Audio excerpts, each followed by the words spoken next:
Bon, on ne va pas y aller par quatre chemins. Le professeur Claude Abbé est un tribaliste. Il incarne tout ce qu'il y a de pourri au Cameroun. Il incarne tout ce que la société n'aime pas quand elle veut évoluer. Il incarne tout ce qu'il y a de rétrograde quand vous pensiez à l'avenir. Des gens qui se font appeler docteurs, sociologues, des gens qui se pavanent sur l'espace public avec les gros titres qu'ils ont obtenus on ne sait où, brillent par la saleté qui émane de leur bouche parce que abbé, chez nous les étones, ça veut dire la laideur. Vous allez trouver des gens qui s'appellent abbés qui sont très vertueux, de très belles âmes, parce qu'on ne définit pas les gens par leur nom, mais il n'y a pas de règle sans exception. Cet abbé-là, lui, il incarne ce que son nom dit, la laideur.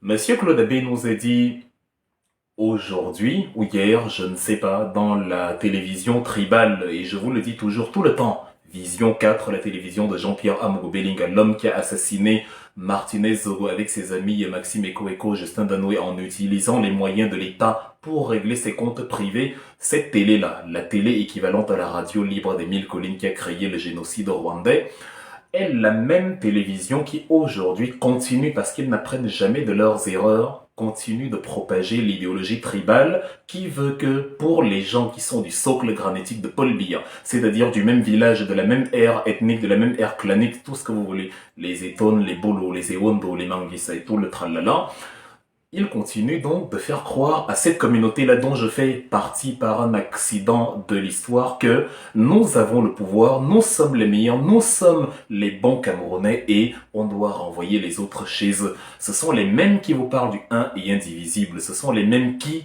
lorsque une télévision, lorsque une chaîne de télé, lorsqu'un journaliste, un activiste ou un homme politique essaye de dénoncer ce qui ne va pas, est très rapide. Ils sont très rapides à aller arrêter cette personne, à aller menacer ces télévisions de fermeture, à aller museler ce parti politique. Mais quand il y a des structures comme ça, là, comme Vision 4 Poubelle, qui fait le travail du Rwanda avec un Bruno Bidjan qui est encore en sursis, qui n'a toujours pas compris qu'il n'est pas en liberté et qui continue d'alimenter des télévisions comme ça, qui distille l'idéologie tribale, l'idéologie du repli identitaire en invitant des gens comme ça qui se font appeler sociologues alors que ce sont des pourritologues. Ce sont des gens qui pourrissent la société. Ce sont des gens qui disent à leurs enfants, non pas que vous êtes tous des frères, si tu as un ami boulot, Bami, Mondan, tout pourri qui dit il n'y a pas de souci, c'est ton concitoyen, construisez, bâtissez la nation ensemble. Non. Eux, ils disent à leurs enfants, les Bamileke là, je ne veux pas te voir avec eux. Les Bamileke là, ne te mélange pas à eux. Les gens de l'autre tribu là, ils sont ceci, ce sont des gens qui entretiennent la stigmatisation. Le problème au Cameroun, ce n'est pas ces diplômes, mais il y en a beaucoup. Les Onangini, les Claude Abbé, etc. Je ne conteste le diplôme de personne, ça ne m'intéresse pas. Ayez tous les diplômes que vous voulez. Si vous détruisez la société, vos diplômes sont caducs. Ce que le Cameroun n'a pas, ce sont des intellectuels. Il y a très peu d'intellectuels au Cameroun. Il y a des gens, il y a des débatteurs du village, il y a des débatteurs du clan, des débatteurs de la famille, des débatteurs de l'ère sociologique, des débatteurs de l'estomac, des intellectuels gastriques. On veut des intellectuels cognitifs, des gens qui mettent leur cerveau à contribution pour élever la société, pour pousser la société vers le haut.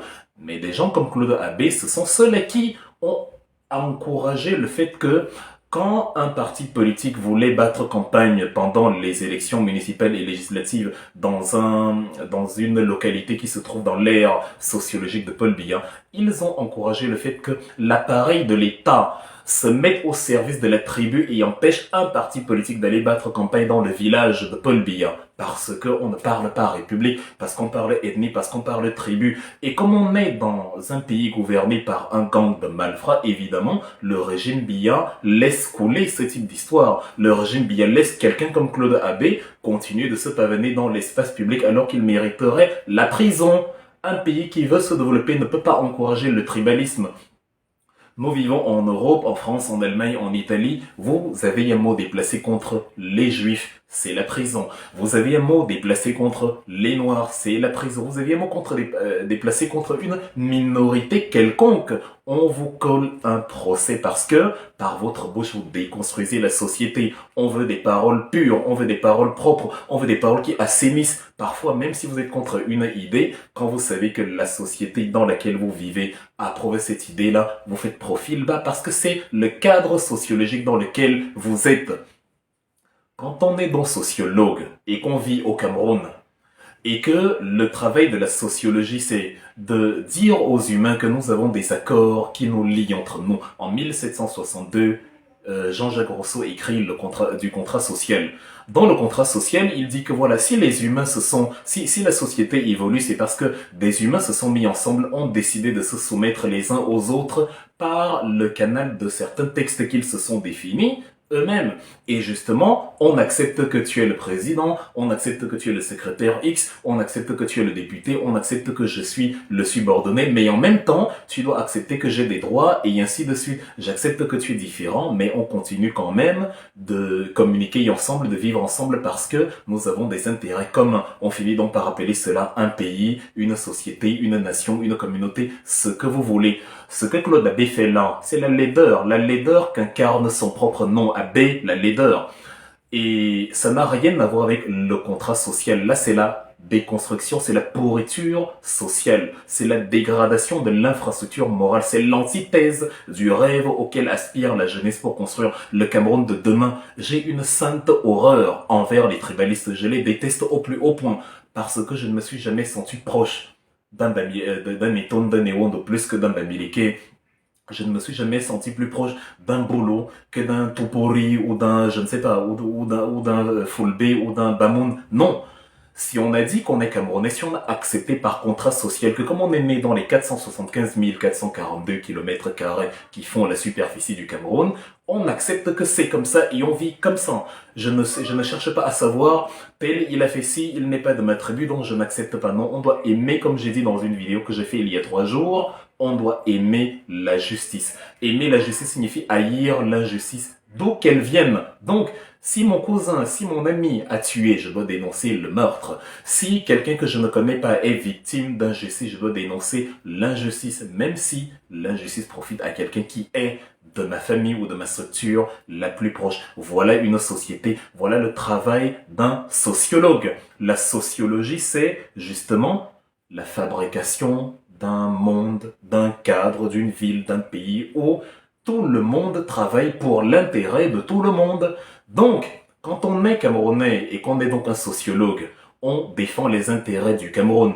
Monsieur Claude Abbé qui nous dit que les Bamileke, il ne cite pas leur nom, mais même le dernier des crétins sait qu'il parle des Bamileke et c'est ça que je ne supporte pas qu'à un moment donné, on finit par faire comme si on ne savait pas de quoi il s'agissait. Depuis Lamberton, depuis la colonisation, on a créé un carcan idéologique où on est en train de stigmatiser une tribu, à savoir les Bamileke, pour je ne sais quelle raison. Je ne suis pas Bamileke et je n'ai aucun problème particulier avec eux. Si les Bamileke décident d'acheter une parcelle de terrain dans mon village, ils viennent me voir, ils me disent qu'ils veulent le terrain, mais j'ai la liberté de leur dire je ne vous le vends pas. C'est la loi du marché, la relation entre l'offre et la demande. Tant qu'on ne vous oblige pas. Ceux qui obligent, ceux qui rasent, ceux qui chassent, c'est justement ceux qui tiennent le pouvoir actuellement. Et là-dedans, vous trouvez tout type de tribus. Parce que les deux tribus au Cameroun, comme on le dit toujours, c'est la tribu du gang de malfrats autour de Paul Biya qui gouverne et la tribu des pauvres Camerounais qui n'ont rien pour se défendre quand la magistrate X, quand le colonel Y utilise la police, la gendarmerie pour venir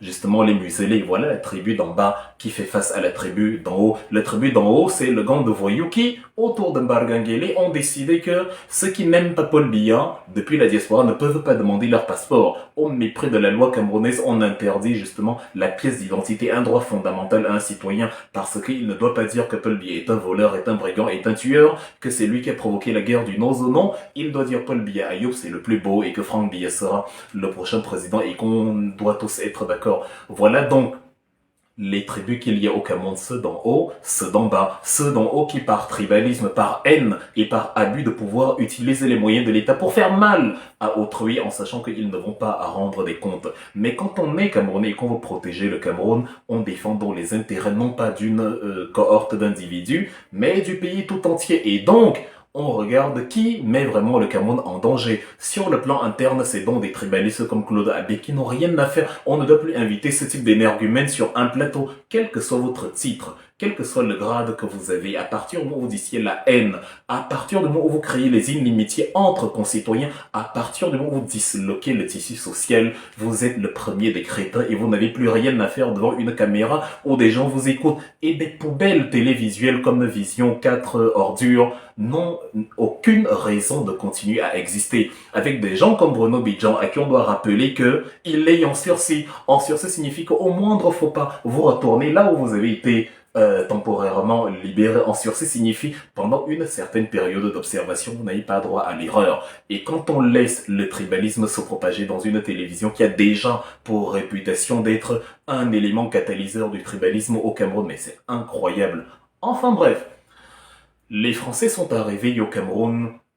On parle d'Orange Cameroun ces derniers temps. L'opérateur Orange Cameroun, c'est 800 milliards de francs CFA chaque année, chaque mois. Ce qui nous fait donc x12, 9600 milliards de francs CFA. Il gère à lui seul, Orange Cameroun, qui n'est pas camerounais, même s'il y a Cameroun dedans, 70% dont les 3/4 littéralement des transactions financières au Cameroun. Et dans chacune, il touche un pourcentage. 9600 milliards de francs CFA, c'est presque le double du budget annuel de l'État du Cameroun, qui est géré par un concessionnaire privé, Orange Cameroun, qui est un opérateur privé. C'est-à-dire, il y a qu'au Cameroun, vous venez, vous voyez des transactions entre le même opérateur, les mêmes banques, les mêmes circuits sont payantes. Vous allez en France, dans le pays de Orange Cameroun, vous faites un virement de la Société Générale à la Société Générale, c'est gratuit. De la Banque Postale à la Banque Postale, c'est gratuit. Mais chez Orange, vous essayez d'envoyer de l'argent par Orange à quelqu'un, on vous facture, et on vous facture des sommes incroyables, et les prestations ne sont pas à la hauteur des sommes que vous avez consenti. Claude Abbé ne voit pas qu'il y a un problème à ce niveau-là. Non, pas du tout. Il ne voit pas que, il y a 3 jours, le président brésilien Lula da Silva était en Chine et il a justement évoqué le fait que la dominance de la monnaie américaine, le dollar, sur l'échiquier international n'a pas lieu d'être et qu'il ne voit pas pourquoi sur les transactions sur le marché mondial, on doit passer par le dollar alors que on peut, à partir justement de la monnaie locale, échanger directement avec un partenaire. Si je suis un Chinois, je vais échanger avec le Brésil justement, bah je prends mon yuan, à travers le yuan, on peut échanger, on peut utiliser le yuan, on peut s'entendre pour que l'une de nos deux monnaies, sinon les deux monnaies à la fois, servent d'échange à l'international et soient acceptées de la même façon entre nous deux. Il n'y a pas de raison à ce que le dollar, qui n'est ni chinois ni brésilien, interfère dans nos transactions. Dans le cadre du franc CFA, on a la même problématique où, parce que le franc CFA n'est pas reconnu, puisque c'est fabriqué par la France, c'est une serpillière, quand on veut passer dans nos transactions internationales, on doit passer par le dollar, on doit passer par l'euro, on doit passer par des devises étrangères et, justement, pour payer ceux qui nous font justement ces transactions, il faut laisser la moitié de notre argent dans le compte des opérations. Ça fait que dans les recettes, ce que le Cameroun vend chaque année, nous ne récoltons que la moitié ou quelque chose dans le genre. Et pour Claude Abbé, les Français donc qui viennent se remplir les poches chez nous ne sont pas un problème. Ce qu'il dit, c'est que on va réformer pour lui la République de demain, c'est celle-là. Ce n'est pas où le Cameroun sera véritablement un et indivisible. Non, ce sera celle où les Bamileke vont retourner à l'ouest, comme ils ont dit à Ibolo, hein, quand il fallait battre campagne là-bas. Allez faire ça chez vous à l'ouest. Le problème n'est pas ceux qui prennent la moitié des recettes d'exportation, non. Le problème n'est pas ceux qui prennent 9600 milliards de francs CFA et qui touchent un pourcentage énorme dedans alors qu'ils sont un petit opérateur privé qu'on ne connaît pas tant que ça dans leur propre pays, la France. Pour Claude Abbé, le problème ce sont les Bamileke. Voilà la sorcellerie dans laquelle on vit au Cameroun. La sorcellerie, c'est-à-dire il ne sait pas que de 2016 à 2021, rien que sur ces 5 petites années, les Chinois ont acquis 310 000 hectares de terrain. Ils avaient déjà acquis l'année d'avant 100 000 hectares de terrain. 310 000 hectares, c'est 31 fois la superficie de Paris, qui est la capitale de la France. Les Chinois prennent donc 31 fois la taille de Paris chez vous. Ça ne vous pose pas un problème. Le problème, c'est que les Bamileke viennent acheter vos terrains dans vos villages. Mais à quel moment le Camerounais bolo ou je ne sais pas, et quand va sortir de la bêtise et de l'imbécilisation volontaire et y apprendre enfin à défendre son pays, le Cameroun. Quel est ce délire où l'intellectuel au pays ne sert qu'à dire nous avons le pouvoir, Paul Biya le meilleur choix, et comme Paul Biya a le pouvoir et qu'il est bolo et que je suis bolo et Tom et onde, je vais défendre Paul Biya même au prix de ma dignité, je vais défendre la bêtise, même si ça me rend, même si, voilà, je deviens par là plus stupide qu'une brosse à dents. Non, le pays que nous voulons construire demain, ce n'est pas celui-là. Ce n'est pas où les gens reflètent leur nom, la laideur de leur nom Abbé. C'est où les gens, même s'ils s'appellent Abbé, brillent par la vertu. On ne peut pas continuer comme ça, là.